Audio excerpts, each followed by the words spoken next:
Okay, new week, fresh chart.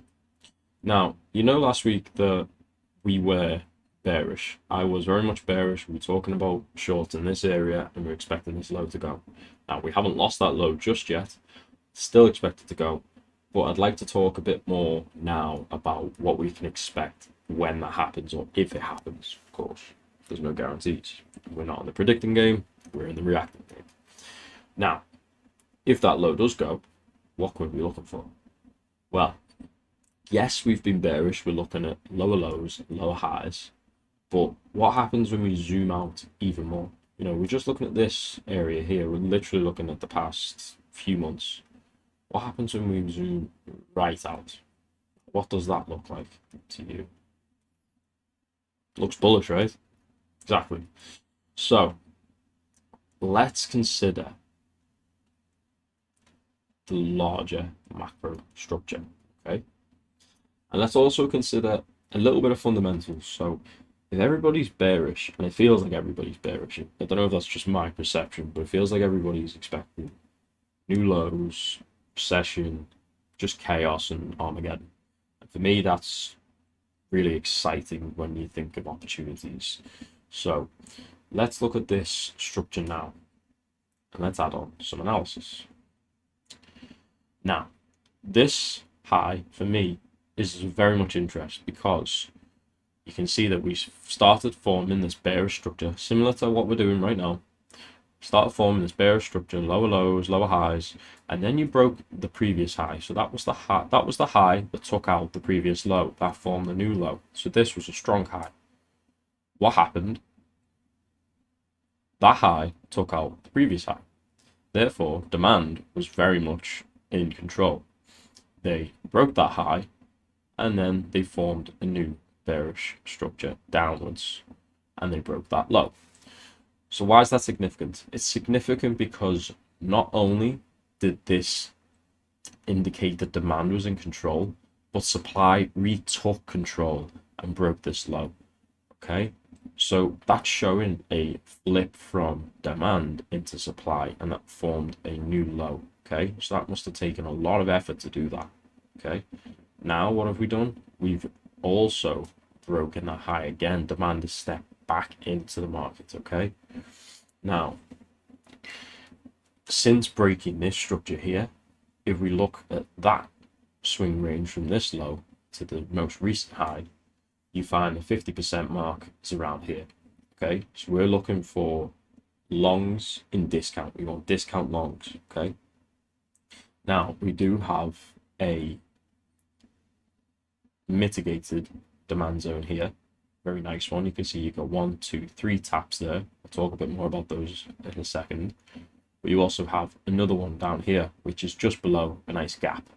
Okay, so you've got liquidity there with a gap, and you've got a nice unmitigated demand zone underneath the 0.5. So for me, this region here is very much of interest. Okay, it's of interest to potentially buy some stocks, buy some shares in some of your favorite companies that you think might do quite well in the next few years to a decade. So yeah, that's of interest to me. You also have these areas here. So you've got those 3 taps there. So you need to be looking out for this level here. So 4205, 4206, around that region. I think we do drop from here. That could offer a very, very nice intraday scalp. You drop into that gap, you take the liquidity, you close back above, and you've got a nice long confirmation to run it back up and find some more areas of interest and make a nice bit of profit on the day. Definitely a level I'll be watching. In fact, I will add on there now. Get that over and done with. Okay. Also got this region here, 4-hour demand right there. So if we do start dropping, this is the first level I'm looking out for, and then we're going back into those high time frame daily levels I just spoke about. Okay. And again, you always want to be looking for the confirmation. So we do drop on the daily, you want to start seeing the 4-hour start changing structure, then you'll be looking for the lower time frames like the 15-minute, the lower time frames again on the intraday levels like 5 and then 1 minute. But that's a discussion for later. get back into this. Okay, so that's definitely levels we're going to be looking out for. So what can we be looking at today? Now, let's just look at this previous day. Yeah, okay. So let's look at the 15-minute. You can see that last week we were talking about this 15-minute zone. You see you got a nice bounce out of that.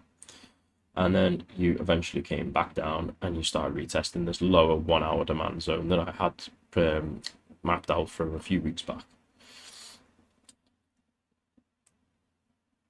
Intraday or today, these are the levels I'm definitely going to be looking out for. Now, 5-minute, you can see here you've got a nice area of supply here.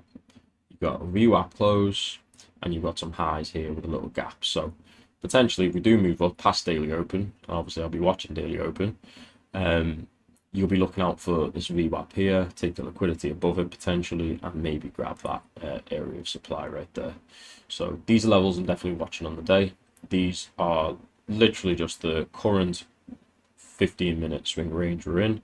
It is bearish because we have taken that low, this high, so this is considered a strong high, so we will be looking for shorts in this region. Okay, the invalidation is obviously closing above here. We need to also be aware that we are in the reaction game, not the prediction game. So we do enter these levels, we are still looking for that confirmation. Okay, we're looking for the low that took the previous high, and we're looking for that to go, and we're looking for a short in premium pricing that we can then target new lows for. Okay, that's what we want.